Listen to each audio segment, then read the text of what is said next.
Yeah, I've been kind of debating what to do this video on. There's so many outrages now. There's been a few good things for women this week with um, the Wisconsin judge that got elected pretty handily there. And there have been a few other positive notes on the abortion front. But of course, this afternoon, and I think this shit was all timed. Yeah, a lot of people were speculating old Matthew Kacsmaryk, or whatever the fuck his name is, when he did this Mifepristone ruling, that he waited until right before Easter to do it and thought that nobody would pay attention. So he doesn't even have jurisdiction even to do this. He doesn't have the power to do this. This is so ludicrous. He says he suspends the FDA's longtime approval of the abortion pill. That ship sailed many, many, many, many, many years ago for people to raise an objection. So this is a crock. It's a total crock. But not totally unexpected. He was going to give the FDA or the government a week to appeal his decision. I mean, he can't do anything.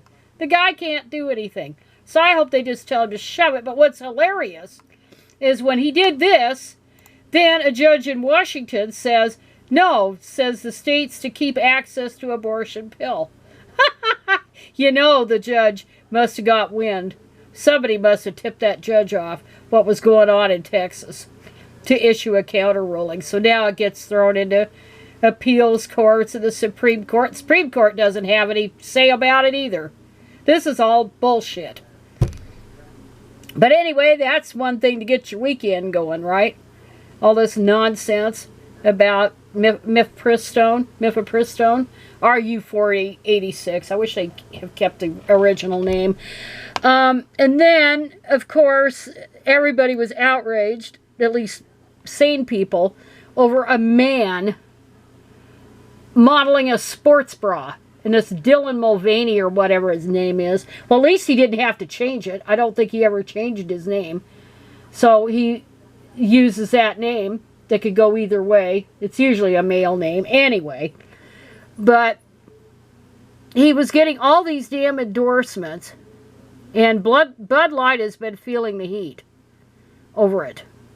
They've really, Budweiser, or Anheuser Busch, has been feeling a lot of heat over using this student address to promote beer, Bud Light beer. But the real outrage was over Nike. And then apparently Nike is doubling down on its insistence of putting a transvestite modeling sports bras in its ads. They don't know how few women even support this shit. Few sane people even support this. Good Lord, I think about it all, and they really need to get rid of Citizens United, because this thing is really what spurred this recent insanity by all these billionaires buying these politicians off. That's Citizens United. That's the unwritten thing. And old Jennifer Billick hasn't written about it. She kind of goes around it, and I don't agree. I don't think that it's quite the major impetus that she thinks it is with the corporate angle, because this transgender crap long predated the push by the billionaires to get involved in a money-making racket. But what pushed them to influence the politicians? Citizens United, where they could give unlimited money now to whoever they want to do their bidding. And that's where all this crap's coming from. The corporate angle, yeah, especially if you talk about old Rothblatt, that crazy man, and he was spewing this garbage in the 1990s about taking away women's sex-based rights because his sexual kink can't tolerate it, that he can't get into women's spaces and stuff. But These people promoting this have no idea how massively unpopular this is. Yes, even on the left. Especially on the left. Especially among women. Especially among feminists. Real ones. They have no use for this crap. And then, old Riley Gaines, the swimmer that had competed with the fraud, Liar Thomas, and talked about how she hated to have to share a dressing room with a 6'4" transvestite cheater.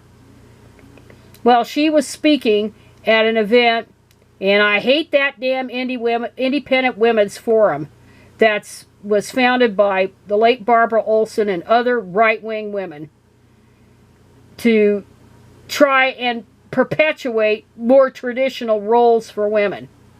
You know, under the guise of Independent Women's Forum. But all of a sudden, because the left, the political left, has decided to abandon a key constituency because they figure, well, they're always going to vote Democratic. Most women are going to vote Democratic because of the abortion issue, which may be true, because abortion's going to be a big thing in 2024.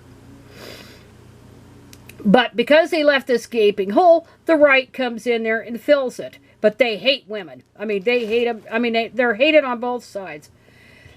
But anyway, Riley Gaines has been a supporter of Trump, and she's been on things like Fox News, etc. But she went to this event in San Francisco. Can you believe it? That's kind of like Kelly J. Keane going to the heart of the insanity country, insane world, down there in New Zealand. And she got the Kelly J. Keane treatment. Pretty much. The other day. And so she talked about a first-person account here with the Daily Mail. So she was hit in the face by a man dressed as a woman and threatened by a racist mob for daring to speak out against an extreme trans movement. All of it's extreme. Erasing female athletes like me. But I refuse to be silenced. Good for her. And let's see, an old UK right-leaning columnist from The Spectator, Brendan O'Neill, goes into a lot of detail about it, that there's just something damn wrong here with this insane stuff. But one has to know what the hell a transgender is to understand what it is, why it is they're trying to shout down women that tell the truth. Because it's a pervert rights movement. At least with the men. It's clearly it's perversions that are trying to be normalized. It's not a legitimate civil rights movement. It never was. And yes, I could look at Billick again, and yeah, the current push is because there's people that stand to make a pile of money off of pharmaceuticals, and God knows, like that damn shit, Rothblatt wants to make money off of hacking body parts off and put, you know, it's like that guy watched too many, or read too many sci-fi books, and watched shows like The $6 Million Man and The Bionic Woman back in the 70s. It's like this guy, it has. And then he's got a massive ego on top of it. A bunch of personality disorders. And it's like, he's trying to make that crap reality. He's trying his damnedest. He's got money to burn. There are others that are embedded with it too. And so, one underhanded way to foster this kind of crap is to disguise it as a civil rights movement. And damn it to hell if Biden isn't trying to sit there and dig his feet in about the laws, the various laws in the states that are trying to put a curb on this stuff, trying to save kids from being hacked apart, girls and women from being raped by perverts in their spaces, trying to keep male cheaters out of women's sports. No, he tries to double down and thinks that's all such a bad thing. What the fuck? What the fuck? Well, of course, this is money. This is all, goes back again to Citizens United. No doubt about it. And if that damn thing was repealed, we wouldn't have so much of this insanity on both sides. On both sides of the damn political spectrum. Well, the right is hopeless. But anyway, O'Neill talked about what had happened there. But she had I think she stayed in her room or something like 3 hours after this. She was allowed to talk.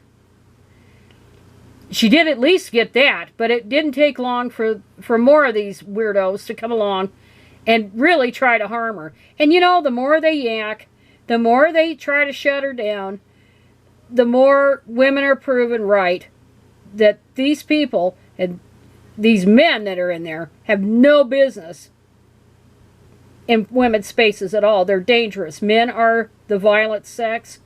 They're the ones that pose a threat to women and children.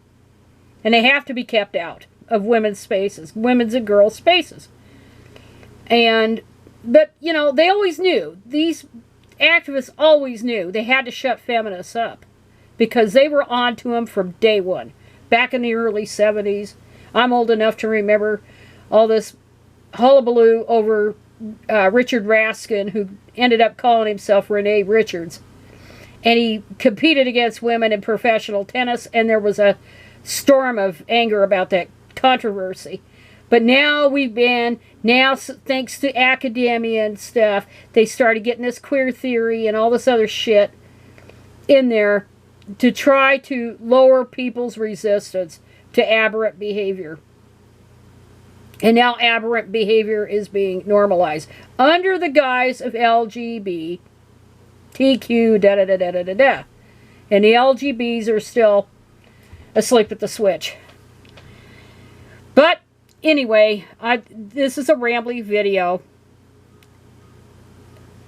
And like this guy says, O'Neill says, in any other era, Gaines would be celebrated as a heroine for standing for women's rights.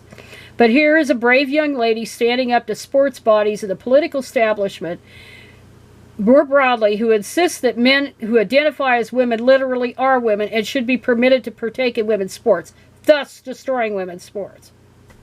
That's the whole point. Against the stern, because it's apartheid, remember? The crackpot Rothblatt says it's apartheid. Piece of garbage he is.